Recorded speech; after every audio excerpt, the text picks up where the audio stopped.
اور اس کے اندر انہوں نے قرآن مجید کی آیات بھی لکھی ہے، اور انسان کی سوچ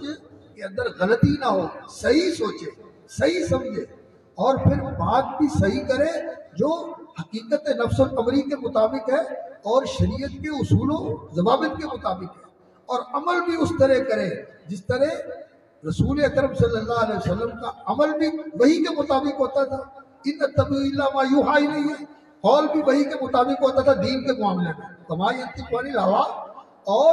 اللہ رب العزت نے آپ صلی اللہ علیہ وسلم کے بارے میں اس کی وضاحت فرمائی کہ یاسین والقرآن الحکیم انک لمن المرسلین علی صراط مستقیم، آپ صراط مستقیم پر گامزن ہیں، وانک لتہدی الی صراط مستقیم، آپ رہنمائی بھی صراط مستقیم کی طرف کرتے ہیں۔ اور آپ صلی اللہ علیہ وسلم کے بارے میں فرمایا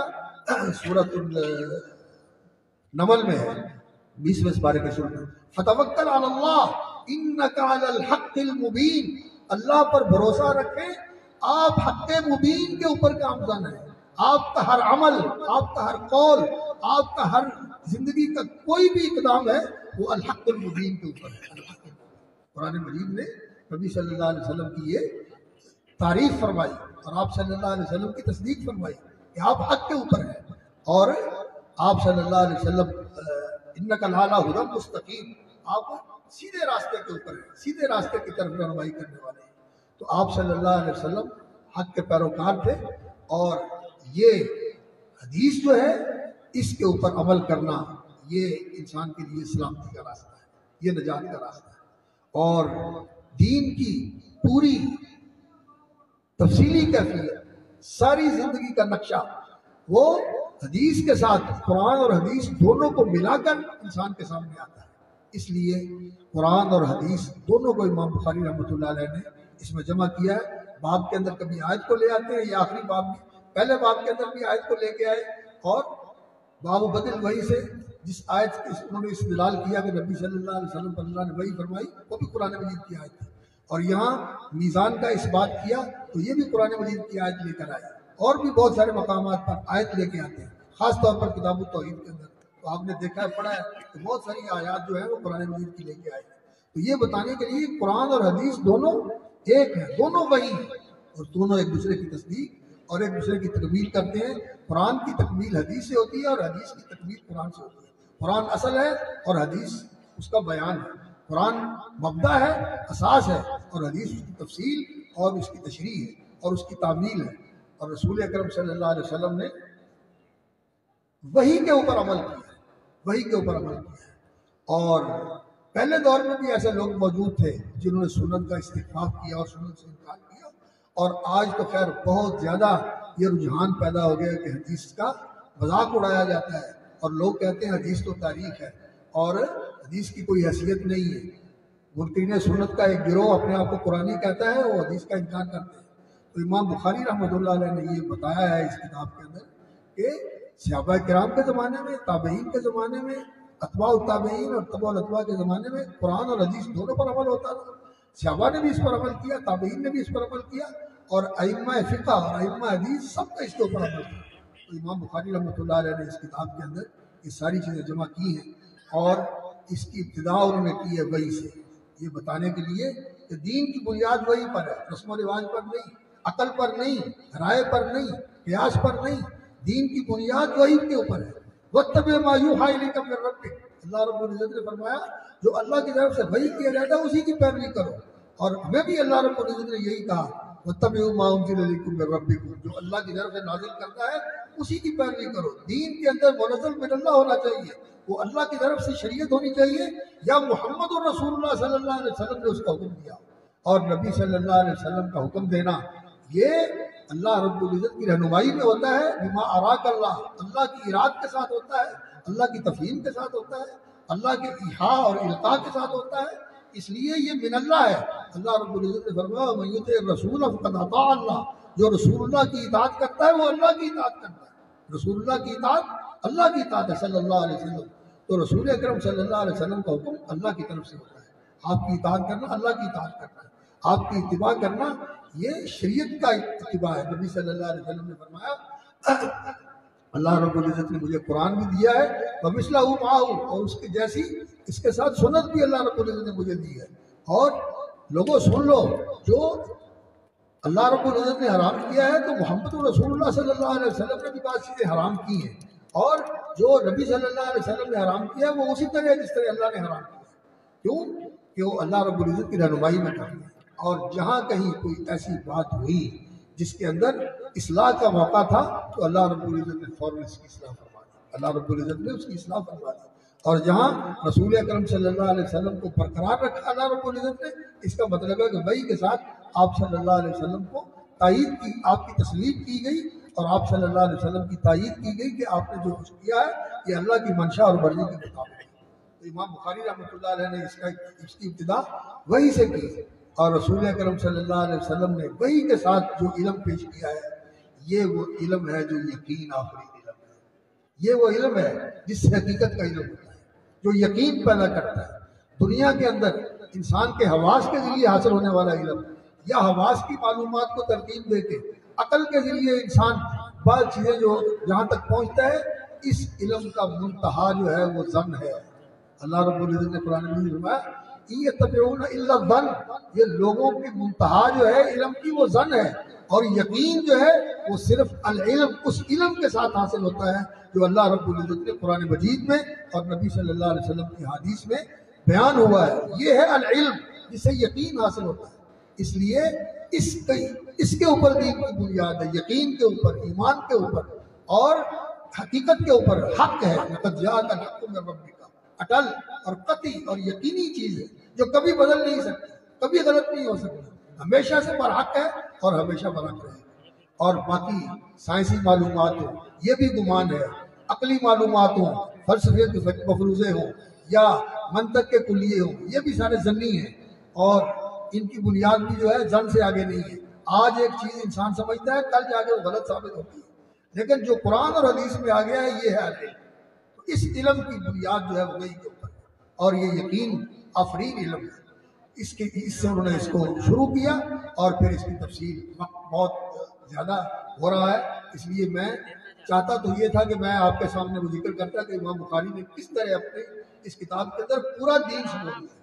وحی کے شروع کیا ہے، پھر کتاب الایمان لے کے آئے ہیں کہ وحی پر ایمان لانا ضروری ہے، پھر کتاب العلم لے کے آئے ہیں کہ وحی کا علم سیکھنا ضروری ہے، پھر اس کی تفصیلات ہیں، اور تفصیلات اتنی جامعیت کے ساتھ ہیں۔ میں نے ایک دفعہ فقہ کی کتابوں کا مطالعہ کیا،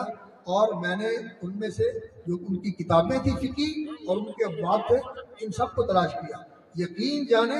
ابواب جو ہیں وہ 100-150 سے زیادہ نہیں تھے، اور جو کتابیں تھیں 50-60 سے زیادہ نہیں تھیں، لیکن بخاری شریف کے اندر جو کتابیں ہیں یہ 100 کے قریب کتابیں ہیں، اور ابواب جو ہیں وہ 3800 کے قریب، 3800 اور اس طرح کے مسائل کی تفصیلات ملتی ہیں بخاری شریف کے اندر جو فقہ کی کتابوں میں نہیں ملتی۔ اس لیے یہ کتاب جو ہے فقہ کی بھی ہے، اور یہ فقہ الرائے نہیں، یہ فقہ قیاسی نہیں، یہ فقہ فرضی نہیں، یہ خیالی فقہ نہیں، یہ فقہ الحدیث ہے۔ یہ احادیث سے امام بخاری رحمۃ اللہ علیہ نے استنباط کر کے مسائل بیان کیے۔ ان کے شاگرد نے پوچھا کہ کیا زندگی کے اندر جو انسان کو دین کے معاملے میں چیزیں پیش آتی ہیں ان کے لیے دین کے اندر رہنمائی موجود ہے؟ وہ کہنے لگے کہ جو کچھ بھی انسان کو زندگی میں پیش آ سکتا ہے اس کے لیے کتاب و سنت کے اندر رہنمائی موجود ہے۔ اللہ رب العزت نے کتاب و سنت کے اندر سارا دین واضح کر دیا ہے، اور نبی صلی اللہ علیہ وسلم نے اس کا بیان کر دیا ہے، اور آپ صلی اللہ علیہ وسلم نے اس دین کی راہ کو، شاہراہ کو فرمایا کہ میں دین کی ایسی شاہراہ پر تمہیں چھوڑ کے جا رہا ہوں، المحجۃ البیضاء، جو روشن اور تابناک ہے، لیلھا کنہارھا، اس کی رات بھی دن کی طرح روشن ہے، لا یزیغ عنہا الا ہالک، جس نے تباہ ہونا ہوتا ہے وہی اس راستے کو چھوڑ کے اس سے بے راہ ہوتا ہے اور دوسرے راستے کی طرف نکل جاتا ہے۔ تو یہ راستہ جو ہے دین کا، یہ بالکل واضح راستہ ہے، اور یہ وحی کے ساتھ بتایا گیا ہے۔ جعلنا کا لا شریعت من امر فتبعھا، آپ کو ایک راستے کے اوپر ہم نے کھڑا کر دیا ہے، اسی راستے کی آپ نے پیروی کرنی ہے، ولا تتبع هوى الذين لا يعلمون۔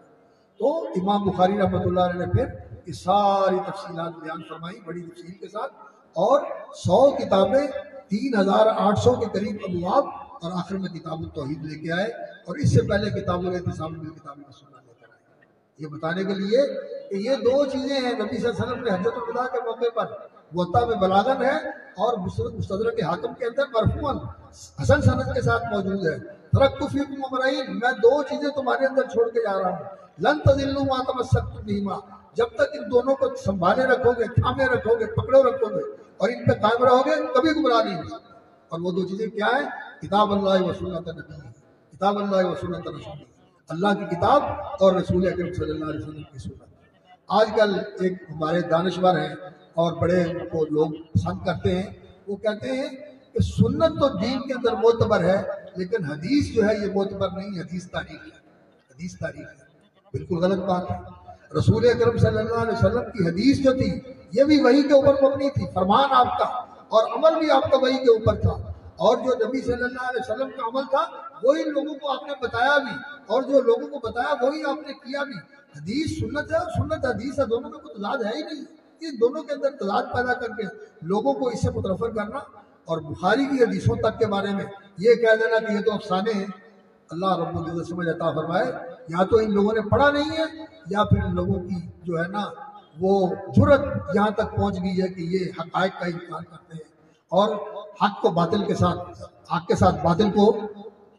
ملا کر لوگوں کو گمراہ کرنے کی کوشش کرتے ہیں۔ اللہ تعالیٰ ان کے فتنے اور شر سے لوگوں کی حفاظت فرمائے۔ اور اہل حدیث نے ہمیشہ یہ کام کیا ہے، پہلی صدی سے لے کر گروہ ایک جویا تھا علم نبی کا، لگایا پتہ جس نے ہر مفتری کا، کیا رکھنا بند ہر قسم خفی کا، نہ چلنے دیا کوئی باطل کا افسون، کیے جر و تعدیل کے مذاکون قانون۔ یہ لوگ تھے، انہوں نے غلط چیز کو دین کے اندر آنے نہیں دیا، ایسے قوانین اور ایسے ضابطے اور اس طرح رجال کی زندگیوں کو انہوں نے محفوظ کیا اور یہ بتایا کہ یہ کون ہے، اس کا کردار کیا تھا، اس کی سیرت کیا تھی، ہر چیز کو مدون کر کے محفوظ کر دیا اور صحیح حدیث کو نکھار کر الگ کر دیا اور جو غیر صحیح تھی ان کو بھی بالکل نکھار کر الگ کر دیا اور بتا دیا کہ یہ چیزیں صحیح نہیں ہیں تاکہ لوگ جان لیں۔ اور اس دور میں بھی اہل حدیث کا یہ امتیاز ہے کہ اہل حدیث علماء نے یہ کام کیا۔ علامہ ناصر الدین البانی، شیخ مقبل ہمارے ساتھی تھے، اور اس طرح ہمارے علماء حدیث کی شروع لکھی، حدیث کی کتابوں کی تعلیم فرمائی، اور اللہ رب العزت درجے بلند فرمائے ہمارے محترم بھائی اور بزرگ ساتھی قاری عبدالوکیل صدیقی رحمہ اللہ کے، کہ انہوں نے اس سرزمین کے اندر جہاں اہل الرائے کا غلبہ تھا اور بڑا ان کا تسلط تھا،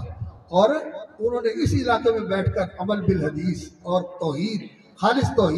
اور خالص سنت پر عمل کا ماشاءاللہ پرچار کیا اور پورے علاقے کو منور کر دیا۔ پورے علاقے کے اندر ان کی وجہ سے اللہ رب العزت نے ایک تجدیدی صورت پیدا فرما دی، اللہ ان کی قبر منور فرمایا اور ان کے درجات بلند فرمائے۔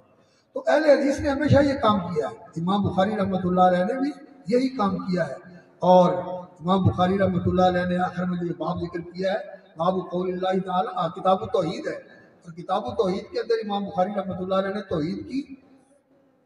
ساری قسمیں بیان فرمائی ہیں، توحید ربوبیت بھی، توحید الوہیت بھی، توحید الاسماء و صفات بھی، لیکن زیادہ تر توحید الاسماء و صفات پر زور دیا ہے، اس لیے کہ اللہ کی معرفت کا جو راستہ ہے وہ توحید الاسماء و صفات ہے۔ اللہ کے اسماء کے ساتھ اللہ کی پہچان ہوتی ہے، اللہ کی اسماء جو ہے وہ اللہ کی صفات پر دلالت کرتی ہیں، اور اللہ رب العزت کی صفات سے اور اللہ کے اسماء سے انسان کو اللہ کے بارے میں علم اور معرفت حاصل ہوتی ہے کہ میرا رب کیسا ہے، میرے رب کی شان کیا ہے، میرے رب کا مقام کیا ہے، اور اللہ رب العزت کی افعال کا بھی اللہ رب العزت کے ناموں سے پتہ چلتا ہے، جو اس کی صفت ہے اس سے بعض صفتیں ایسی ہیں جو اللہ کی ذات کے ساتھ قائم ہیں، اور بعض صفات اللہ رب العزت کی ایسی ہیں جو فعلی، جس کے اثرات دوسروں کے ساتھ قائم ہوتے ہیں، جیسے خلق ہے، جیسے رزق ہے، جیسے احیاء ہے، جیسے مارنا ہے، زندہ کرنا ہے، نفع پہنچانا ہے، نقصان پہنچانا ہے، عزت دینا ہے، ذلت دینا ہے، یہ دوسروں کے ساتھ اس کا تعلق ہوتا ہے۔ تو یہ صفات فعلیہ ہے، یہ اللہ رب العزت کی صفات کے ساتھ اللہ کی پہچان ہوتی ہے۔ اور اللہ رب العزت کی توحید کا معنی یہ ہے کہ اللہ رب العزت کو اپنی ذات میں واحد لا شریک مانا جائے، اپنی صفات میں اس کو بے مثال مانا جائے، لا شریک مانا جائے، اور اس کے افعال کے اندر بھی اس کو لا شریک مانا جائے کہ اس کائنات کا نظام چلانا، اس کو کنٹرول کرنا، اور اس کے اندر جو کچھ ہے اس کی ساری تدبیر و تصرف کا کنٹرول اللہ کے ہاتھ میں، بیدہ ملکوت کل شیء،